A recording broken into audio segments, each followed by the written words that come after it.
월세는 아직 받은 건 아닌 거고. 바로 받았어요. 아 바로 보증금이랑 같이 35만 원 주시더라고요. 충주 물건이 저는 좀 설명을 드리고 싶은 게 그래요? 이게 진짜 설명 좀 해주세요. 진짜 무한 수익률이라는 게 네네. 2,800대 제가 낙찰을 받았거든요. 근데 그래요? 대출이 2,200 나오더라고요. 2,800에 낙찰 받아서 대출을 2,200. 2,200 받고 보증금을 500 받았어요. 그러면 2,700 회수한 거네. 회수한 거죠. 제 돈 100만 원이랑 등기 비용 한 70 정도 투자해서 35만 원의 월세를 받게 된 거거든요. 그래서 이자가 2.9%예요. 이자를 아직 안 내봤는데 5만 원 이내일 것 같아요. 그렇죠. 제 생각에는. 그래서 170만 원 투자해서 이자를 제외하고 30만 원에 이 정도 받는 물건들이 많습니다. 이게 나가면은 네. 좀 마음이 불편하긴 한데 이 물건을 이제 바로 수리하고 임대 바로 내놓을 거니까 네. 이게 선생님의 세 번째 낙찰 받았던 네, 맞습니다. 물건이라는 거죠. 네네네. 그러면 앞에 두 개는 앞에 두 개는 그것도 사실 수업 끝나고 나서 몇 주 안에 2주 후에 제가 낙찰 받았습니다. 네. 1번 물건, 2번 물건이라고 할게요. 네. 그래서 1번 물건 동시에 받았나? 네, 동시에 같은 받았어요. 날? 네. 그래서 1번 물건은 충주에 위치가 충주에 있는 제일 탑층 빌라였고 그리고 2번 물건은 음성에 있는 탑층 빌라. 탑층 네. 빌라 그쪽을 또 공략을 했네. 조금 저렴하니까 일단은. 그렇죠. 어쩌면 빌라에서 반지하가 조금 소외받는 경향이 있지만 그쪽은 반지하가 있긴 있어요. 있긴 있는데 그렇구나. 물건이 안 나오더라고요. 그렇죠. 근데 서울과 비교했을 때 확실히 지방 물건이 많이 저렴한, 제 기준에는 수익률이 더 잘 나올 수 있는 그런. 사실 수익률은 더 좋을 거예요. 그런데 수도권 외 지역에서 빌라 투자에 대한 그 선입관이 저는 분명히 있을 거라고 네, 생각 맞습니다. 들거든요. 선생님도 분명히 조금은 선입관이 있었죠. 있었어요? 네. 근데 제가 생각하기에는 작가님 수업을 들으면서 규제 지역은 진짜 목돈이 바로 그렇죠. 필요한 거거든요. 그렇죠, 근데 그렇죠. 작가님 수업을 듣고 바로 적용하기 위해서는 사실 바로 적용한다는 게 제일 중요하다고 생각하거든요. 수업을 듣고 그걸로 아무것도 안 해버리면은 어떻게 보면 수강료를 날리는 건데, 그렇죠. 받고 바로 실행할 수 있는 물건이 있으면은 물건이 내가 생각했을 때 충분히 수익률이 많이 나온다고 생각하면은 지방 물건을 두려워하진 않았어요, 저는. 맞아. 네. 선생님은 그리고 뭐 사시는 곳이 청주에 계시는 거니까 그쪽 지역이 상대적으로 뭐 부담스러운 거리가 네, 아니어서 네, 네. 하신 것도 있었고 수도권 외 지역의 물건에 특히 빌라에 대해서 선입관이 왜 있을 거라고 생각했냐면 저는 사실 몰랐어요 그거를. 근데 가끔 이렇게 다른 지역에서 오시는 분들한테 얘기를 하다 보니까 그래도 서울이 더 낫지 않냐, 서울 가까운 쪽이 낫지 않냐, 그런 거를 저는 아예 고민할 필요가 네, 네, 네. 없었으니까 몰랐는데 얘기하다 보니까 그런 의문이 들 수도 있다라고 생각이 또 들더라고요. 그래서 저도 고민을 좀 해보니까 내가 음성까지 가서 이 오래된 빌라를 해야 돼? 그런 생각이 네. 들 수도 있단 말이에요. 그리고 분명히 선생님도 기존에 이거 세 채를 낙찰 받기 전에 저도 사실 진짜 깜짝 놀랐는데 아파트가 5채나 있다고. 아파트가 사실 더 많은데 더 많은데 제가 그랬구나. 이 빌라를 보는 작가님의 네네. 현금 흐름 투자를 한 아파트가 청주에 있어요. 소형 아파트 5채를 제가 작년에 그거 현금으로 좀 현금 월세 흐름으로 투자를 월세 한 투자로 거잖아요. 대출을 최대한 많이 받아서 어떻게 보면 빌라랑 비슷한데 임대사업자를 내서 5채를 매수를 해서 임대료를 뒀는데 그것도 사실 수익률이 괜찮잖아요. 수익률이 한 30% 가까이 나오거든요.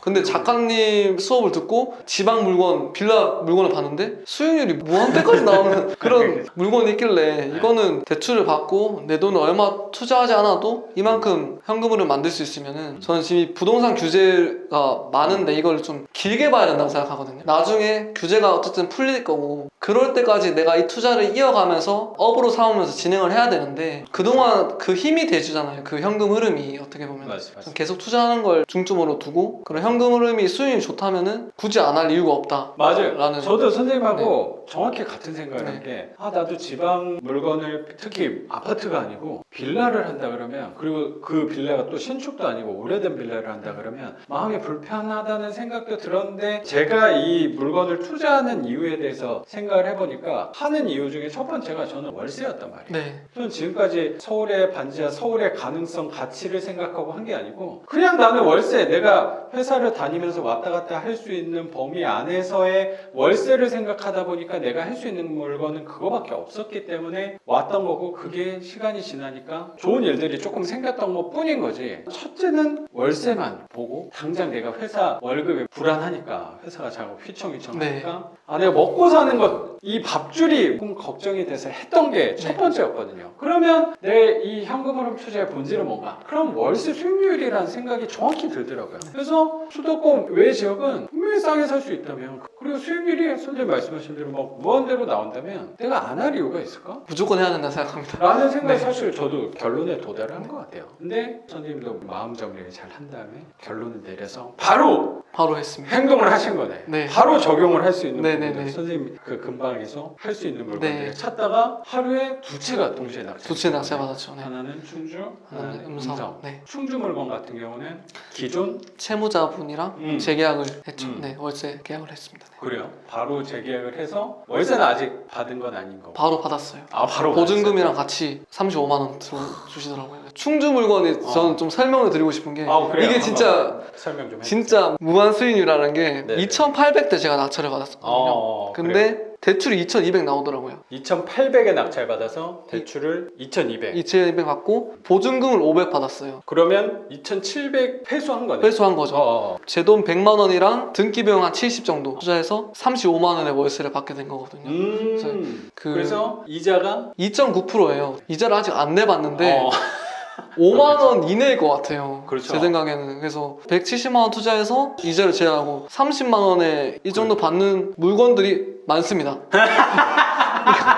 이게 나가면은 네. 좀 마음이 불편하긴 한데 그런 그래요? 물건들을 작가님 수업 통해서 좋은 빌라를 보는 그 안목을 가지고 낙찰을 받으면 절대 손해가 아니라는 저는 생각이 들거든요. 오히려 기회라는 생각을 제가 작가님한테 항상 얘기한 게 그런 물건들을 보는 사람이 진짜 줄었으니까 아예 그렇죠. 보는 사람이 없기 때문에 그렇죠. 그런 진짜 많이 물건들을 줄었죠. 진짜 보수적으로 접근해서 투자를 하면 충분히 수익률도 나오고 현금 흐름도 내 돈 얼마 안 들이고 그러니까 할 수 있는. 저도 선생님 오늘 만나기 전에 3, 4개월 전에 수업 들으셨던 분들하고 다시 만나서 스터디를 했는데 그분들도 되게 마음이 경직이 돼 계신다는 느낌이 네네. 들더라고요. 되게 다 열심히 하셨던 분들인데 부동산 규제가 터지니까 그냥 막연하게 못한다라고 생각하고 더 알아보지도 않았던 느낌이 되게 들어서 그쵸. 근데 분명히 선생님 말씀처럼 꼭 충주, 음성 뭐 그런 지역뿐만 아니고 비규제 지역은 사실 되게 많이 되게 있으니까 많습니다. 네네. 그 안에서 빌라로 접근하신다면 수익률을 선생님 정도 낼 수 있는 데는 저는 진짜 많을 거라고 생각이 들어요. 근데 그 물건을 하는데 마음이 찜찜한 부분도 당연히 있을 수도 있죠. 네. 아, 이 집이 나중에 어떻게 되나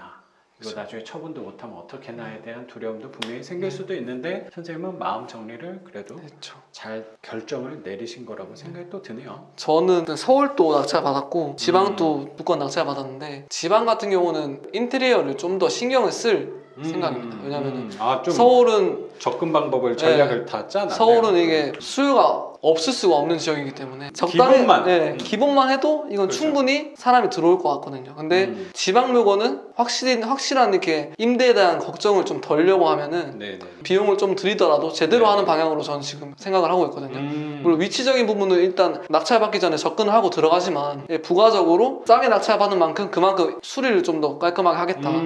네. 아 그렇게 좀 포지션을 포지션을 정하고 지금 진행하고 있습니다. 진짜 나이에 맞지 않게 너무 생각이 깊다라는 생각이 되게 들어요. 그리고 갑자기 말씀하시면서 제가 생각이 든